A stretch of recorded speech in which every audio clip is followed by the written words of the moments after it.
الحمد للہ رب العالمین والصلاة والسلام علی رحمت للعالمین وعلی آلہ واصحابہ اجمعین اما بعد اعوذ باللہ من الشیطان الرجیم بسم اللہ الرحمن الرحیم والتین والزیتون وطور سینین وہذا البلد الامین لقد خلقنا الانسان فی احسن تقویم صدق اللہ مولانا العظیم قال اللہ تبارک و تعالی فی شان حبیبہ بسم اللہ الرحمن الرحیم ان اللہ و ملائکتہ یصلون علی النبی یا ایہا الذین آمنوا یا ایہا الذین آمنوا یا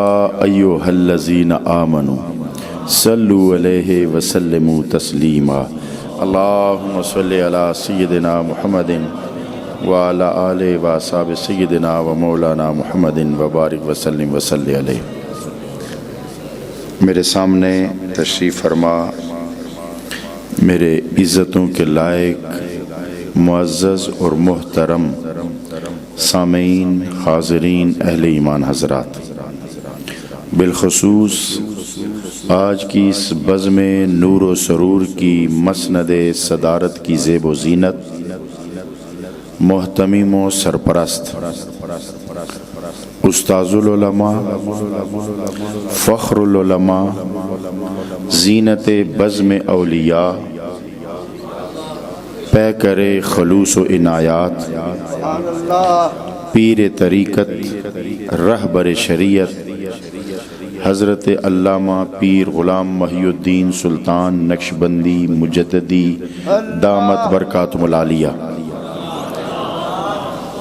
اور انتہائی محبتوں کے پیکر خلوص و وفا، رونق بزم علماء حضرت علامہ مولانا جمیل نقشبندی صاحب، اور میرے دائیں بائیں تشریف فرما اور میرے سامنے تشریف فرما لائق ہزار ہا احترام حضرات علماء کرام، میں سب کے اسماء گرامی سے ناواقف ہونے کی بنیاد پر علماء کرام اور ان مہمانان گرامی کے اسماء گرامی کم علمی کی وجہ سے نہ جانتے ہوئے بہرحال میں سب کو سلام محبت اور عقیدت پیش کرتا ہوں۔ تھوڑی دیر ہمارے درمیان گفتگو کا سلسلہ رہے گا، اور اتنی کثیر تعداد علماء میں قبلہ حضرت صاحب کی شفقتیں اور میرے برادر محترم جمیل نقشبندی صاحب کی محبتیں، اور اس بزم میں ایک نام اگر میں نہ لوں تو میری گفتگو مجھے نامکمل محسوس ہوگی۔ میں ان کے لیے دو ہی باتیں کہا کرتا ہوں، خادم دین، مخدوم ملت، پیر طریقت حضرت پیر الحاج محمد شریف نقشبندی مجددی دامت برکاتہم العالیہ۔ تو اتنے کثیر تعداد میں علماء کی موجودگی میں مجھ جیسا کم علم انسان کیا گفتگو کر سکتا ہے؟ بہرحال بڑے بڑے ہی ہوتے ہیں اور ان کی شفقتیں ہوتی ہیں۔ میں اپنے بچپن کا دور یاد ہے مجھے، آج تو میں کہتا ہوں کہ مدارس کا احسان ہے امت پر، ان مدارس کا کہ خطباء بھی کثیر تعداد میں ہیں، علماء بھی کثیر تعداد میں ہیں۔ جب چیدہ خطباء ہوا کرتے تھے اور خطیب ڈھونڈنے سے نہیں ملتا تھا، ہمارے علاقے میں خطابت کی دنیا میں یہ نیر تاباں تب بھی چمک دمک رہا تھا۔ میں اپنے بچپن کی دیکھی ہوئی باتیں بتا رہا ہوں۔ کھائی گلا چھوٹا گلا کے مقام پر حضور قبلہ پیر فضل ربانی صاحب کی قیادت میں ان کے خطابات، قلعہ کے مقام پر ان کے خطابات، بیٹھ ٹھکاوان آباد کے مقام پر اس وقت خطبہ نہیں ملا کرتے تھے، کم ہوتے تھے، مگر جب یہ مرد درویش ممبر پر بیٹھتا تھا تو ممبر کو بھی فخر ہوتا تھا کہ مجھ پر آج وہی بیٹھا ہے جس کو بیٹھنے کا حق حاصل ہے۔ یہ ممبر بھی سوچتا ہوگا کہ میں کس کی وراثت ہوں۔ اس لیے جب بندہ ممبر پر بیٹھے نا تو پھر بڑا ہوش و حواس کے ساتھ بیٹھے۔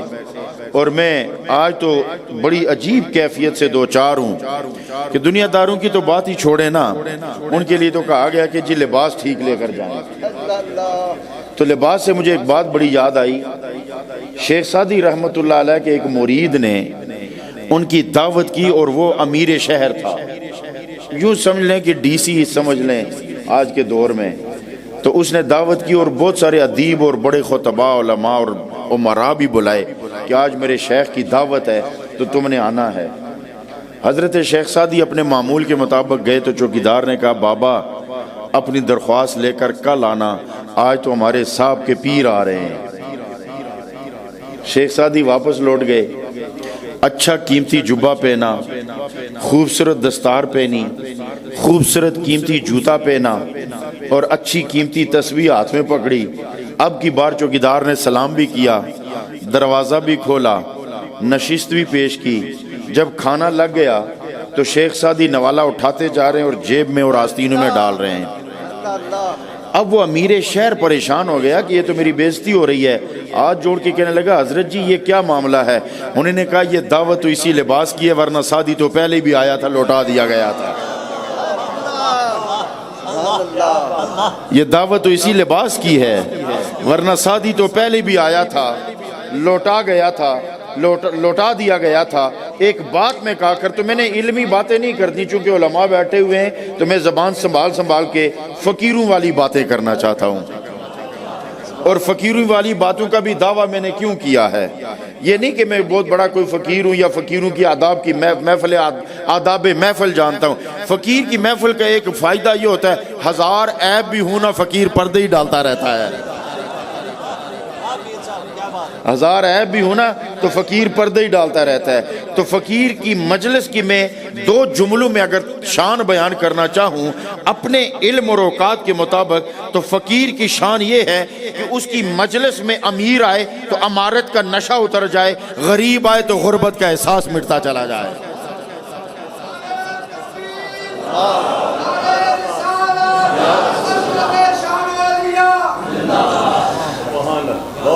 تو حضرات محترم کہتے ہیں کہ دنیا دار کے ہاں جاؤ تو لباس سنبھال کے جاؤ، اور علماء کی مجلس میں جاؤ تو زبان سنبھال کر جاؤ، اور فقراء کی مجلس میں جاؤ تو دل سنبھال کے جاؤ، کیونکہ فقراء دل کے طبیب ہوتے ہیں۔ اور میں اپنے علماء کے لیے ایک بات کہا کرتا ہوں، چند جملے بس آپ کی نظر کر کے میں اپنی گفتگو ختم کروں گا۔ ہمارے علماء کو جو اللہ نے خاص اعزاز عطا فرمایا ہے وہ یہ ہے کہ دیگر جتنے بھی صاحبان علم و دانش ہوتے ہیں انہیں اپنے کسب پہ بڑا گھمنڈ ہوتا ہے، یہ ہمارے علماء ہیں جو کسب پر نہیں کرم پہ بھروسہ رکھا کرتے ہیں۔ کسب والے اور ہوتے ہیں، کرم والے اور ہوتے ہیں، اور تاریخ گواہ ہے، اور چشم فلک نے یہ نظارہ دیکھا تھا۔ اور عجب بات یہ ہے کہ جب چشم فلک دیکھ رہی تھی، جب ہمیں دیکھتی ہے تو نیچے دیکھتی ہے، اور اس منظر کو دیکھنے کے لیے اسے اوپر دیکھنا پڑا تھا کہ جب حکم ہوا تھا کہ سجدہ کرو، سب نے سجدہ کیا تھا، ایک اکڑ گیا تھا، اس نے سجدہ نہیں کیا تھا۔ جو کرم والے تھے وہ سجدے میں چلے گئے، اور جو کسب پہ گھمنڈ کرنے والا تھا وہ اکڑا رہا۔ تو یہ فقیروں کی مجلس ہے، اور فقیروں کے پاس جب بندہ آتا ہے تو کچھ خیرات لینے آتا ہے۔ اللہ رب العزت نے اس انسان کو بڑا مقام و مرتبہ عطا فرمایا ہے۔ میں عموماً ایک بات کہا کرتا ہوں کہ انسان 4 عناصر سے بنا ہے: آگ، پانی، مٹی، ہوا۔ اور انسان کی قیمت کیا ہے، انسان کا مقام و مرتبہ کیا ہے؟ آج دنیا کی NGOs بتاتی ہیں کہ انسانیت سیکھو، آج دنیا والے بتاتے انسانیت سیکھو، آج دنیا والے بتاتے انسانیت کا خیال رکھو، آج دنیا والے بتاتے جینا ہے تو انسانیت کی قدر کرو اور انسانی اصولوں کو سیکھو۔ اور ہم کہتے ہیں ارے چھوڑ انسانیت کو، انسانیت سیکھنے کے لیے انسان کو انسانیت نہیں دیکھنی پڑتی، نبی کے در کی غلامی کرنی پڑتی ہے۔ نبی کے در کی غلامی کرنی پڑتی ہے، کیونکہ فقط انسان کے لیے تو رب کائنات کا اعلان ہے، اعلان خداوندی ہے، والعصر، قسم ہے زمانے کی۔ اور آپ علماء بیٹھے ہوئے، مجھے اتنی لمبی بات کرنے کی ضرورت نہیں ہے، ایک سرے کا ایک جملہ پکڑتا ہوں، دوسرے سرے کا دوسرا جملہ پکڑتا ہوں، درمیان میں جو دلائل ان سے آپ آشنا ہیں۔ والعصر، رب کہتا ہے قسم ہے زمانے کی، اور حقیقت میں رب کہتا ہے قسم ہے مصطفیٰ کی زندگانی کی۔ ان الانسان لفی خسر، اور انسانیت کے اصول سکھانے والے یاد رکھ، اگر تو فقط انسان رہا نا تو تو گھاٹے میں رہے گا۔ ان الانسان لفی خسر، یہ کون کہتا ہے؟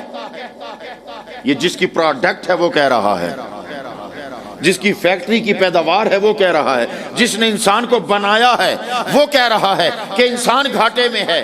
میں اسی پر غور کر رہا تھا کہ پھر میں کہا پھر فائدے میں کون ہے؟ تو دیکھیے انسان 4 عناصر سے بنا ہے، آگ، پانی، مٹی، ہوا۔ اور میں غور کر رہا تھا تو سوچ رہا تھا کہ چائے بھی تو 4 عناصر سے بنتی ہے، چینی، چائے، دودھ، پتی، چینی، چائے، دودھ، پانی۔ ان 4 عناصر کو اکٹھا کر کے ایک برتن میں ڈال کر چمچہ پھیر کے اگر آپ مہمان کے سامنے رکھیں گے، آج کل تو پانی بھی پیسے سے ملتا ہے، چونکہ موٹر چلتی ہے تو پانی آتا ہے، چائے بھی پیسے کی، دودھ بھی پیسے کا، چینی بھی پیسے کی، پیسے خرچ کیے، سب کو اکٹھا کر کے مہمان کے سامنے رکھا۔ جب پیالی میں ڈالا تو مہمان خوش ہونے کی بجائے ناراض ہو گیا کہ تو میری مہمان نوازی کر رہا ہے یا میری بے عزتی کر رہا ہے۔ اسے کہا بھائی 4 عناصر ہوتے ہیں چائے کے، وہ تو میں نے اکٹھے کر دیے، بے عزتی کس بات پر ہوئی؟ اس نے کہا تجھے پتہ نہیں ہے کہ 4 عناصر ملنے سے چائے نہیں بنتی، تب تک چائے نہیں بنتی جب تک یہ آگ سے گزر نہ جائے، جب تک یہ آگ سے گزر نہ جائے۔ اس 5ویں عنصر کو بھی یاد رکھو۔ تو میں نے بھی کہا انسان گھاٹے سے نکل کر فائدے کی دنیا میں کب آتا ہے؟ تو اللہ نے خود ہی بتایا اِلَّا الَّذِينَ آمَنُوا۔ تو میں نے کہا ایمان والے کون ہوتے ہیں؟ تو جواب آیا چائے کو آگ سے گزارو تو چائے بنتی ہے، اور انسان کو نبی کے عشق کی بھٹی سے گزارو تو مومن بنتا ہے۔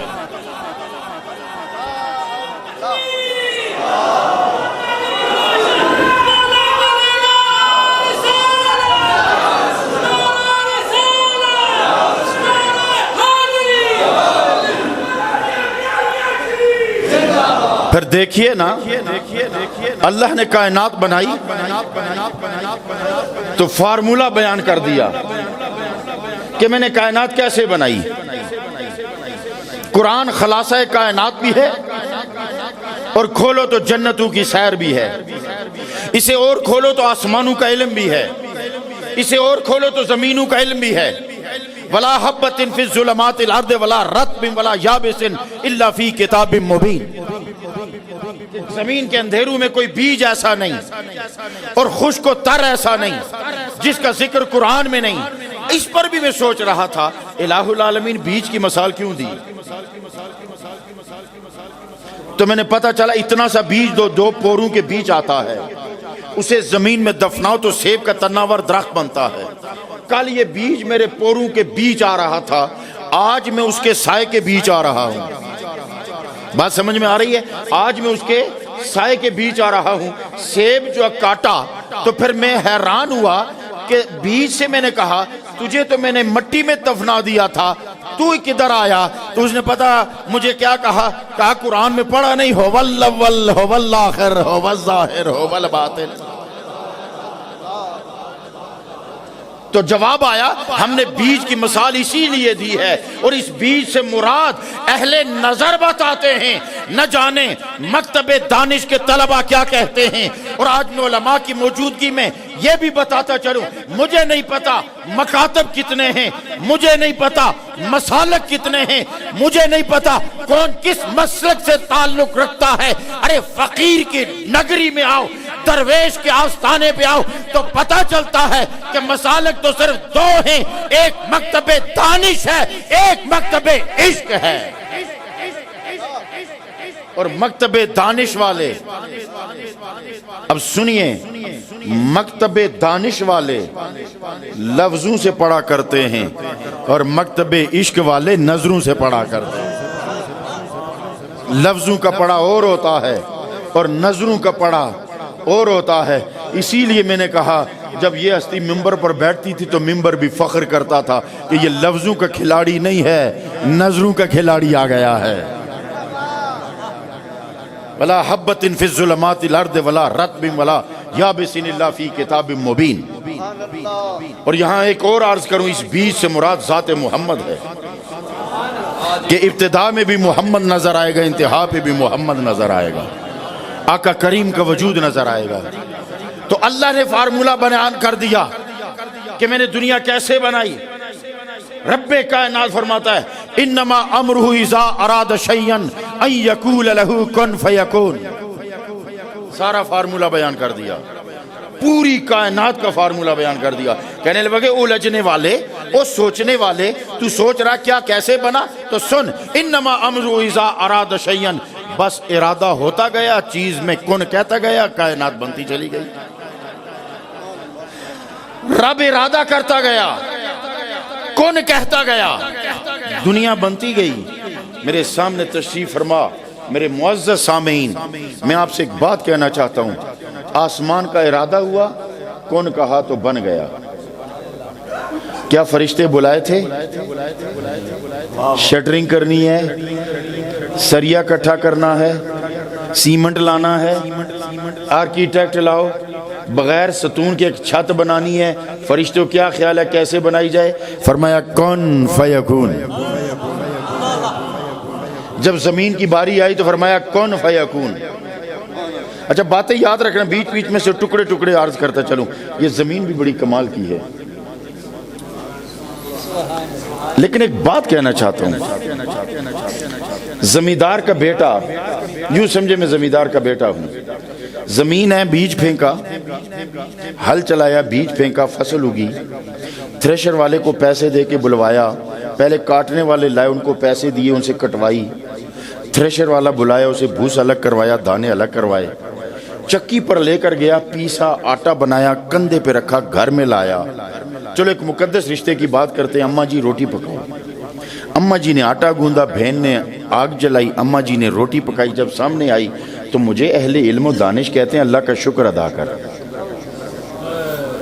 اللہ کا شکر ادا کر۔ میں نے کہا الہ العالمین، بیج میں نے پھینکا، ہل میں نے چلایا، کٹوایا میں نے، تھریشر والا پیسے مجھ سے لے گیا، چکی والا پیسے مجھ سے لے گیا، کندھے پر اٹھا کر میں لایا، لکڑی میرا چھوٹا بھائی لایا، آٹا میری ماں نے گوندا، آگ میری بہن نے پکائی، روٹی میری اماں نے پکائی، تیرا شکر کس بات پہ ادا کروں؟ تیرا شکر کس بات پہ ادا کروں؟ سب کچھ تو میں نے کیا۔ جواب آیا تو نے تو ایک پھینکا تھا، یہ 70 کس نے کیے؟ تو نے تو ایک پھینکا تھا، یہ 70 کس نے کیے؟ تو پھر میں نے ایک اور سوال عرض کر دی، الہ العالمین جب 1 سے 70 تو ہی کرتا ہے تو مجھے اتنے رولے میں کیوں ڈالا؟ سیدھا سیدھا کرم کرتا، میں رات کو گودام میں 1 بوری رکھتا اور تو صبح 70 کر دیتا، تو صبح 70 کر دیتا۔ تو جواب آیا نہیں، 1 سے 70 میں کرتا ہوں، مگر اس کے لیے وسیلہ میں نے زمین کا سینہ بنایا ہے۔ کوئی وسیلے کی سمجھ آئی کہ نہیں آئی؟ اس کے لیے وسیلہ میں نے زمین کا سینہ بنایا ہے۔ اب زمین کی طرف دیکھا تو بڑی اترانے لگی کہ رزق تجھے رب دیتا ہے مگر میرے سینے سے دیتا ہے، میرے سینے سے دیتا ہے۔ تو میں نے بھی زمین سے کہا ارے اترانے کی ضرورت نہیں ہے، تجھے پتہ نہیں ہے کس کا غلام تیرے سامنے کھڑا ہے، تو ناپاک تھی، جس کے قدم لگے اس سے تو پاک ہوئی، تو جس کے قدموں سے تو پاک ہوئی اس کے سینے میں رب نے کیا رکھا ہوگا؟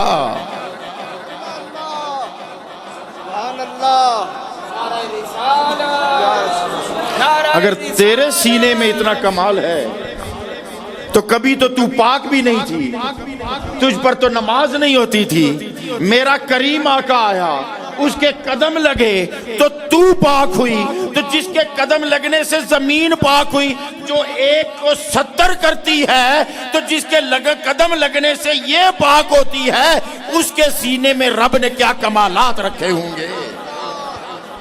تو میں نے نعرہ رسالت، نعرہ رسالت۔ جواب آیا، پڑھا نہیں علم نشرح لک صدرک، علم نشرح لک صدرک۔ تو پھر میں ادھر واپس آتا ہوں۔ رب نے فرمایا کون تو زمین بن گئی، رب نے فرمایا کون ہوا بن گئی، رب نے فرمایا کون سمندر بن گئے، رب نے فرمایا کون جنت بن گئی، رب نے فرمایا کون سورج بن گیا، رب نے فرمایا کون جہنم بن گئی، رب نے فرمایا کون جنت بنی، رب نے فرمایا کون زمین بنی۔ تو جب کون کہہ کر رب نے زمین بنائی تو اس میں یہ صلاحیت تو رکھی تھی نا کہ کوئی آئے گا، حل چلائے گا، بیج پھینکے گا، تو یاد رکھنا تیرے سینے میں 1 آئے گا تو انہیں 70 لوٹانے ہیں۔ تو جب رب زمین کو یہ صلاحیت دے کہ کن بنا رہا تھا کن کہہ کر، تو اس وقت انسانی تو ارادے میں تھا نا۔ تو اب مجھے بتاؤ ساری کائنات کو کن کے زور سے بنایا۔ اب میں پوچھنا یہ چاہتا ہوں، جب رب جنت بنا رہا تھا کن کے زور سے تو یہ تو سوچا ہوگا نا کہ اس میں رہے گا کون؟ جب زمین بنا رہا تھا تو یہ تو سوچا ہوگا نا کہ اسے بسائے گا کون؟ تو اس کا مطلب یہ ہے کہ اے انسان تو اپنا مقام سمجھنا کہ تو ارادے میں کب آیا، وجود میں کب آیا، درمیان میں کتنا پیریڈ گزرا، درمیان میں کتنا پیریڈ گزرا کہ جب جنت بنا رہا تھا تب تو ارادے میں تھا کہ اس میں کچھ جنتی ہوں گے وہ رہیں گے۔ اس کا مطلب ہے جب جنت بن رہی تھی تو ارادے میں تھا لیکن تو وجود میں نہیں آیا تھا۔ اس کا مطلب یہ ہے کہ ساری کائنات کو رب کون کہہ کے بناتا گیا۔ جب حضرت انسان کی باری آئی اب کی بار رب نے کن نہیں فرمایا، اب کی بار رب نے کن نہیں فرمایا، فرشتے بلائے مشاورت کی، فرشتے بلائے مشاورت کی۔ تو پھر اے مکتب دانش کے طالب علم، میں تو اتنا کہوں گا کہ تو انسان کا مرتبہ نہیں سمجھ سکا، مومن کا کب سمجھے گا؟ تو مومن کا نہیں سمجھ سکا تو صالح کا کب سمجھے گا؟ تو صالح کا نہیں سمجھ سکا تو شہید کو کب سمجھے گا؟ تو شہید کو نہیں سمجھ سکا تو صدیق کو سمجھے گا؟ تو صدیق کو نہیں سمجھ سکا تو نبی کو کب سمجھے گا؟ تو نبی کو نہیں سمجھ سکا تو رسول کو کب سمجھے گا؟ تو رسول کو نہیں سمجھ سکا اولو العزم رسول کو کب سمجھے گا؟ تو رسول کو نہیں سمجھ سکا محمد کو کیا سمجھے گا؟ کہ سب کائنات کو کن کے زور سے بنایا۔ جب تیری باری آئی رب نے کن نہیں فرمایا بلکہ فرمایا فَنَفَخْتُ فِيهِ مِن رُوحِي، فَنَفَخْتُ فِيهِ مِن رُوحِي۔ تو اس انسان کو بنایا، اس میں اللہ نے روح پھونکی اور کن کے زور سے نہیں بنایا بلکہ فَنَفَخْتُ فِيهِ مِن رُوحِي۔ اے الہ العالمین، جب تو اسے بنا رہا تھا اور خلیفہ بنا رہا تھا تو جب تو انہیں خلافت دی ہوگی تو کچھ کمال بھی تو دیا ہوگا، کچھ کمال بھی تو دیا ہوگا۔ تو قرآن بولا دیکھ تو لینا کہ رب فرماتا فَنَفَخْتُ اور ایک کہہ رہا ہے انفخو، فرق صرف فعل زمانے کا ہی ہے نا، وہ فعل ماضی ہے یہ مضارعہ ہے، وہ نفختو ہے یہ انفخو ہے۔ علماء بیٹھے ہوئے آپ کو تو سمجھ جانا چاہیے نا کہ رب فرماتا فَنَفَخْتُ فِيهِ مِن رُوحِي، رب آدم کے ڈھانچے میں پھونکے تو آدم کھڑا ہو، عیسیٰ پرندے کے ڈھانچے میں پھونکے تو پرندے اڑنے لگے، تو رب نے فرمایا یہی تو عطا کیا ہے، یہی تو نیابت کا درجہ عطا کیا ہے کہ میں پھونکتا ہوں تو آدم میں جان آتی ہے، عیسیٰ پھونکتا ہے تو پرندے میں جان آتی ہے۔ ایک مکتب دانش کا طالب علم بولا تو پھر یکون طیرا باذن اللہ۔ اب توجہ رکھیے گا اس آیت پر، انی اخلق لکم کہیئۃ الطیر۔ آدم علیہ السلام نے یہ نہیں فرمایا میں پرندہ بناؤں گا، فرمایا میں پرندے کی طرح بناؤں گا۔ اس کا مطلب ہے پرندہ اور ہوتا ہے، پرندے کی طرح اور ہوتا ہے۔ اسی طرح بشر اور ہوتا ہے، بشر کی طرح اور ہوتا ہے۔ اسی طرح اصل بشر اور ہوتا ہے، مثل بشر اور ہوتا ہے۔ اسی لیے اصلیت اور ہوتی ہے، مثلیت اور ہوتی ہے۔ وکیل جب جج بلاتا ہے نا تو وہ کہتا ہے اصالتاً آؤ یا وکالتاً آؤ، کبھی نہیں کہتا مثالتاً آؤ۔ اس لیے میرے آقا نے فرمایا میں تمہاری طرح مثل بشر ہوں، یعنی میں تمہاری مثل بن کر آیا ہوں، تم میری مثل نہیں بن سکتے۔ یہ بڑا گہرا جملہ ہے، میں تو تمہاری مثل بن سکتا ہوں۔ کیوں؟ جب حضرت اللہ نے نہیں فرمایا فَأَرْسَلْنَا إِلَيْهَا رُوحَنَا فَتَمَثَّلَ لَهَا بَشَرًا سَوِيًّا، میں نے جبریل کو بھیجا تو وہ پورا مثل بشر بن کر آیا اور کہا کیا؟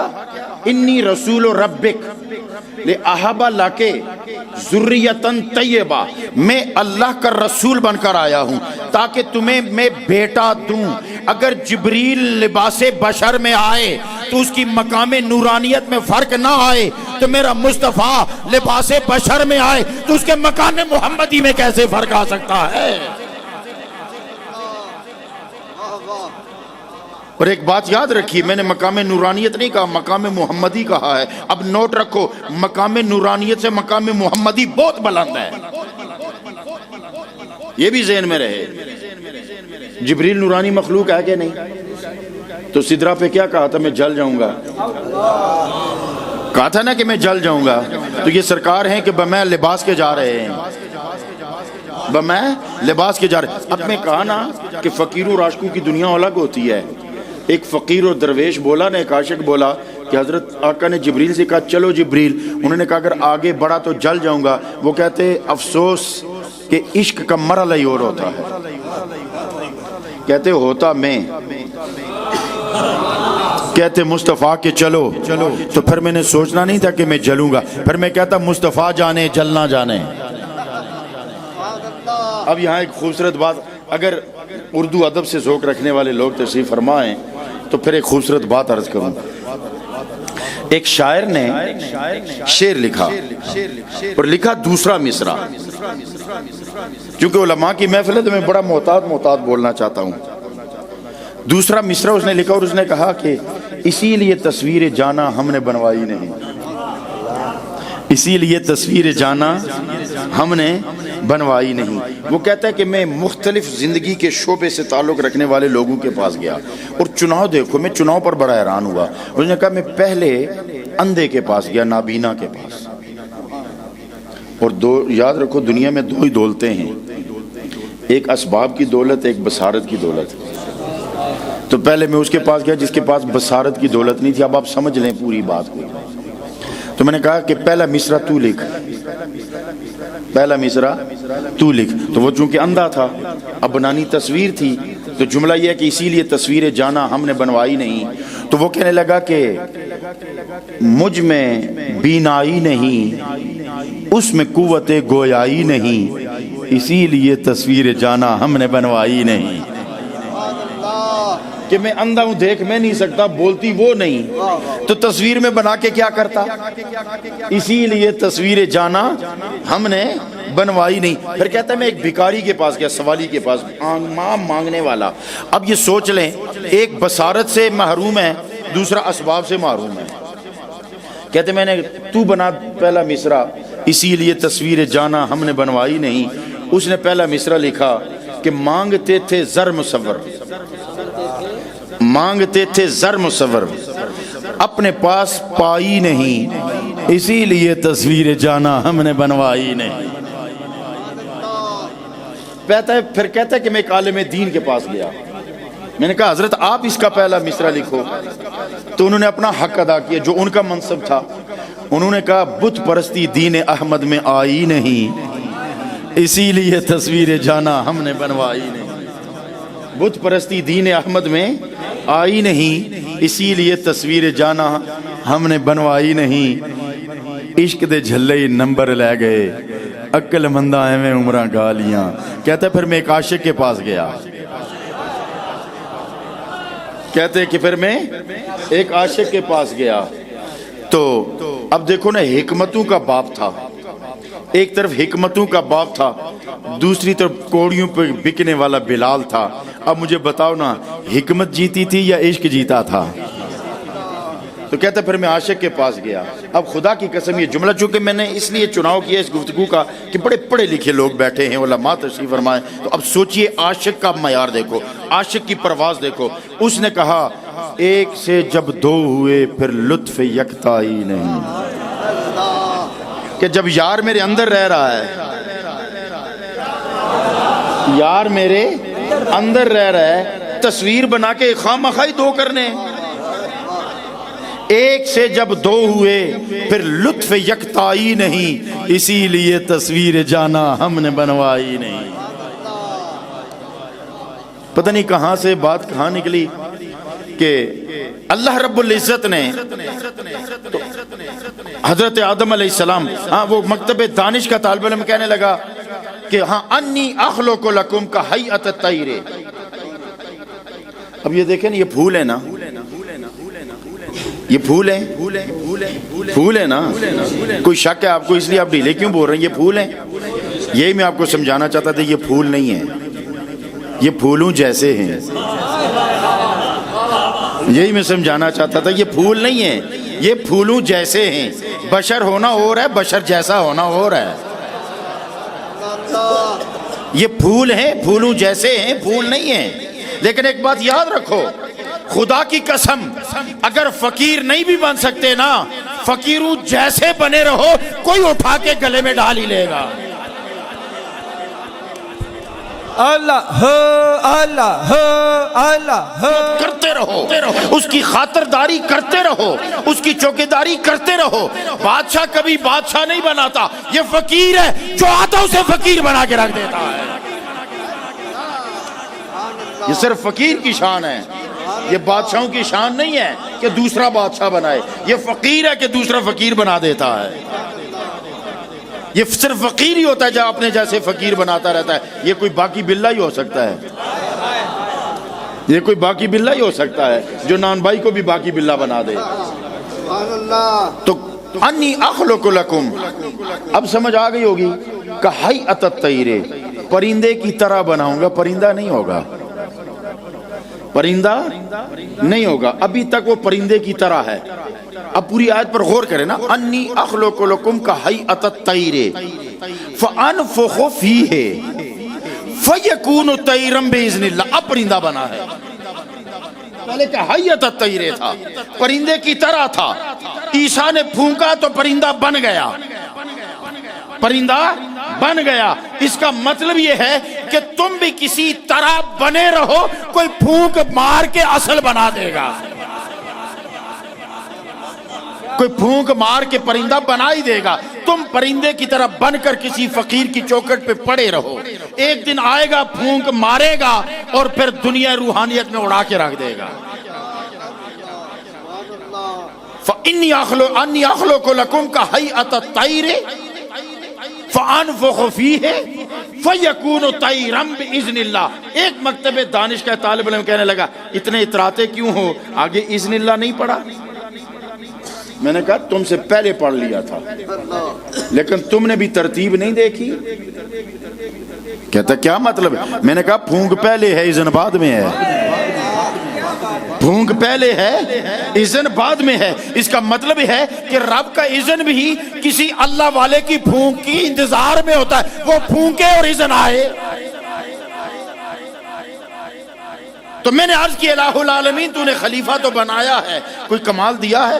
تو کہا کیوں, میں نے آدم میں پھونکا تو اس میں جان آئی, عیسیٰ نے پرندے میں پھونکا تو اس میں جان آئی. یہ کمال ہی تو دیا ہے, یہ اپنا کمال ہی تو عطا کیا ہے.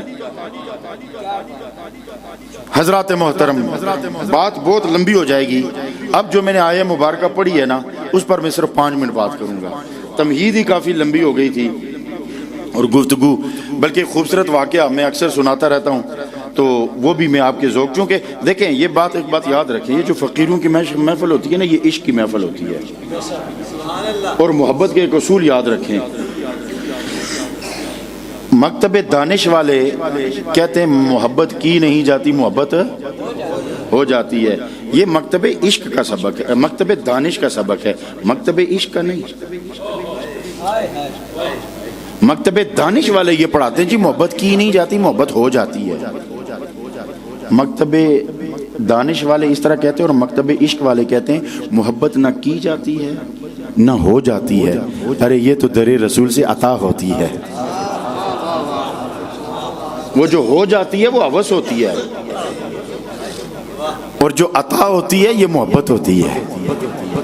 تو محبت در رسول، تو اس لیے فقیروں کی مجلس میں آؤ نا تو محبت کا ایک کشکول لے کر آیا کرو جس میں محبت کی خیرات ہم لے کے جایا کریں۔ میں صرف شہر کا نام لوں گا نا تو خدا کی قسم یہ چونکہ محبت والوں کی مجلس ہے نا تو آپ کا جی بہل جائے گا اور خوش ہو جائے گا۔ کوٹ مٹھن بابا فرید کا شہر ہے، ایک مجذوب فقیر ہے، بال بکھرے ہوئے، ایڑی پھٹی ہوئی، کپڑے تار تار ہیں، داڑھی گرد آلود ہے، میل ہے، کچیل ہے، اور زبان پر ایک ہی بات ہے، عید کا دام، عید کا دام، سرائکی زبان ہے عید کا دام۔ لوگ مذاق اڑاتے ہیں، کوئی پتھر مارتا ہے، کوئی ہنستا ہے، اور کسی نے کہہ دیا ابھی روزے نہیں آئے تو بابا تو عید کی پوچھ رہا ہے، اب اسے کیا پتا تھا یہ کب سے روزے میں ہے؟ نہیں بات سمجھ میں آئی؟ یہ کب سے عشق کے روزے میں ہے؟ اب کوئی سمجھنے والا نہیں تھا۔ ایک دن بابا فرید اجرے سے نکلے، اب کی بار دوڑ کے دامن پکڑ کے نا، اب اس نے صرف اتنا نہیں کہا عید کا دام، یہ جملے بھی بڑے معنی خیز ہیں نا، اس پر توجہ دیں۔ اس نے کہا سائیں عید کا دام، سائیں عید کا دام۔ اب وہ بابا فرید تھے نا، انہوں نے نظر دوڑائی، انہوں نے کہا یہ کس عید کا پوچھ رہا ہے؟ اب سنو نا، اس نے کہا سائیں عید کا دام، بابا فرید نے کہا سجن ملے جداں،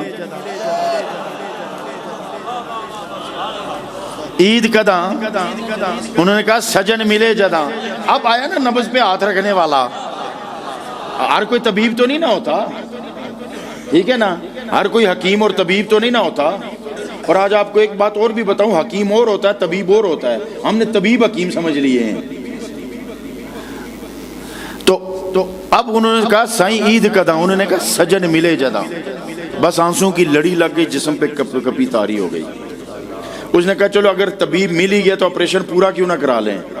اس نے اگلا سوال جڑ دیا، اس نے کہا پھر سجن ملے کداں، پہلے کہا عید کداں، انہوں نے کہا سجن ملے جداں، اب انہوں نے کہا پھر بتاؤ نا سجن ملے کداں، تو انہوں نے کہا میں مرے جداں، سجن ملے کداں، انہوں نے کہا میں مرے جداں۔ اب وہ فقیر تھا، اس نے کہا طبیب پورا مل گیا تو پورا ہی آپریشن کیوں نہ کروا لیا جائے۔ اس نے کہا ایک اور سوال جڑ دیا، اس نے کہا پھر سجن ملے کداں، اس نے کہا میں مرے جداں، پھر اس نے کہا میں مرے کداں، اس نے کہا میں مرے کداں، انہوں نے کہا سجن نظر کرے جداں۔ اللہ اللہ اللہ اللہ اللہ اللہ اللہ اللہ اللہ اللہ، نعرہ تکبیر، نعرہ رسالت۔ اللہ نے فرمایا والتین والزیتون وطور سینین وہذا البلد الامین، 4 قسمیں، ایک نہیں، 2 نہیں، 3 نہیں، 4۔ اور آپ کو پتہ ہے قسم کے بعد جو بیان آ رہا ہوتا ہے وہ بڑا اہم ہوتا ہے، قسم کے بعد جس بیان نے آنا ہوتا ہے وہ بڑا اہم ہوتا ہے۔ تو اللہ نے قسمیں اٹھائیں۔ پہلا سوال تو یہ ہے کہ اللہ تعالیٰ قسم کس چیز کی اٹھاتا ہے؟ میں اگر قسم اٹھاؤں گا تو قرآن کا حلف دوں گا، قرآن پہ ہاتھ رکھوں گا، اس لیے کہ قرآن معتبر ہے، میں اس سے بہت چھوٹا ہوں۔ تو چھوٹا اپنے سے بڑے کی قسم اٹھاتا ہے تو کلام معتبر ہوتا ہے۔ یہ اللہ کیوں قسم اٹھا رہا ہے؟ اللہ کیوں قسم اٹھا رہا ہے حضرت؟ کیونکہ اس سے معتبر تو کوئی اور ہے نہیں۔ تو سنو، ہم قسم اٹھاتے ہیں معتبر شے کی، اور اللہ جس کی اٹھاتا ہے اسے معتبر کر دیتا ہے۔ دنیا کی نظروں میں وہ اس سے معتبر نہیں، لیکن اس کا اعتبار۔ اب 4 قسمیں جب اٹھائیں، وہ 3، انجیر کی قسم، والزیتون زیتون کی قسم، طور سینین طور سینا کی قسم، اور اگلا حاضل البلد الامین یعنی مکہ مکرمہ کی قسم۔ میں نے انجیر سے پوچھا تم میں کیا کمال ہے، زیتون سے پوچھا تم میں کیا کمال ہے، طور سینا سے پوچھا تم میں کیا کمال ہے، مکہ سے پوچھا تم میں کیا کمال ہے۔ اگر صفا و مروہ تم میں ہیں تو صفا و مروہ پہ تو اتنی گھاس نہیں کہ ایک بکری پیٹ بھر لے، پھر تو اتنی معتبر کیوں، مکہ معتبر کیوں؟ تو میں اب چونکہ بہت مختصر کرنے لگا ہوں، تو پتہ چلا وہ تین کی نسبت نوح سے ہے، زیتون کی قسمت کی نسبت عیسیٰ سے۔ اب علماء بیٹھے اس لیے میں لمبی تفصیل کی ضرورت نہیں۔ طور سینا کی نسبت موسیٰ سے ہے، حاذ البلد الامین کی نسبت محمد مصطفیٰ سے ہے۔ تو اس کا مطلب یہ ہے کہ رب فرما رہا ہے نسبت نوح کی قسم، نسبت عیسیٰ کی قسم، نسبت موسیٰ کی قسم، نسبت مصطفیٰ کی قسم، نشان قدم مصطفیٰ کی قسم۔ اب جو یہ نشانات ہیں نا، اس بارے میں بھی میں ایک عرض کروں۔ پہلی بار جب حج پہ جانا نصیب ہوا، طواف کیا، میں اپنے انداز میں کلام آپ سے کر رہا ہوں، ٹھیک ہے نا۔ طواف کرنے کے بعد میں نے معلم سے پوچھا اب کیا کرنا ہے؟ اس نے کہا جی واجب الطواف نوافل پڑھنے ہیں۔ میں رکن یمانی کی طرف چل پڑا، اس نے ہاتھ سے پکڑا، ادھر نہیں ادھر پڑھو۔ میں نے کہا ادھر اور ادھر میں فرق ہے، وہ مطاف نہیں۔ اس نے کہا نہیں، یہ جو واجب الطواف ہے نا، ان کی نسبت چونکہ طواف سے ہے تو ان کے لیے جگہ بھی مخصوص ہے۔ میں نے کہا وہ کیا؟ اس نے کہا یہ مقام ابراہیم کے پاس۔ میں نے کہا مقام ابراہیم کیا ہے؟ انہوں نے کہا یہ جالی سے جھانکو۔ میں نے سوچا پتہ نہیں کیا ہیرے موتی رکھے ہوں گے، خدا کی قسم میں نے سوچا پتہ نہیں کیا نشانات رکھے ہوں گے، جبہ دستار رکھی ہوگی۔ جب جالی سے جھانک کے دیکھا تو اب میں جملہ آپ کی نظر کرنے لگا ہوں تو نظر پڑی کہ نقش پائے یار سامنے ہے، نقش پائے یار سامنے ہے۔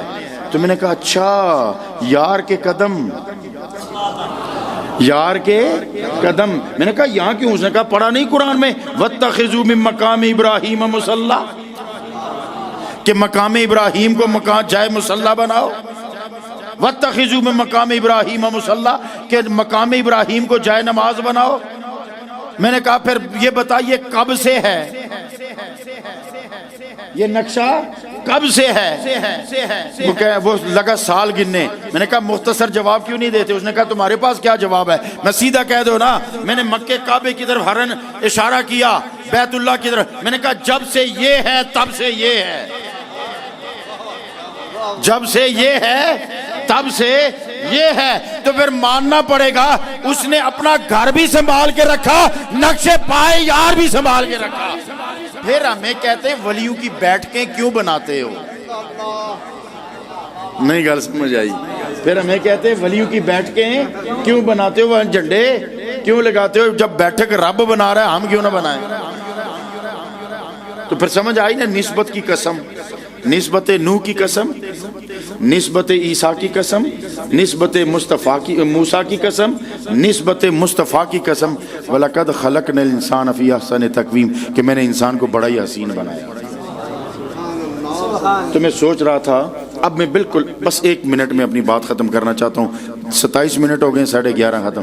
میں نے کہا یہ حسن سے مراد کیا ہے؟ اگر گورے مراد ہیں تو کالے کدھر جائیں گے، عربی مراد ہیں تو اجمی کدھر جائیں گے، لمبے قد والے مراد ہیں تو چھوٹے قد والے کدھر جائیں گے، اونچی ناک والے مراد ہیں تو پس ناک والے کدھر جائیں گے، گورے چمڑے والے مراد ہیں تو کالے کدھر جائیں گے، کالے مراد ہیں تو گورے کدھر جائیں گے۔ تو میں نے قرآن سے پوچھا تو ہی بتا اس حسن سے مراد کیا ہے اور یہ ملتا کہاں ہے؟ تو جواب آیا بلال کو دیکھ لینا کہ بلال کو حسن کہاں سے ملا، بلال کو حسن کہاں سے ملا۔ میں نے کہا کہاں سے ملا؟ تو جواب آیا لَقَدْ كَانَ لَكُمْ فِي رَسُولِ اللَّهِ أُسْوَةٌ حَسَنَةٌ، کہ یہ حسن تو در رسول سے تقسیم ہوتا ہے، یہ حسن در رسول سے تقسیم ہوتا ہے۔ اللہ تعالیٰ آپ کی میری حاضری اپنے دربار کریمانہ میں قبول و منظور فرمائے۔ 1 منٹ کی میری گزارش ہے، اگر آپ میرا ساتھ دیں تو 1 منٹ کے لیے میرا ساتھ دے دیجئے گا، تو پھر میرا بھی کام بن جائے گا، آپ کا بھی کام بن جائے گا، کیونکہ ایسی ہستیوں کی موجودگی میں کچھ خیرات تو سمیٹنی چاہیے نا۔ تو پھر اللہ اللہ اللہ اللہ اللہ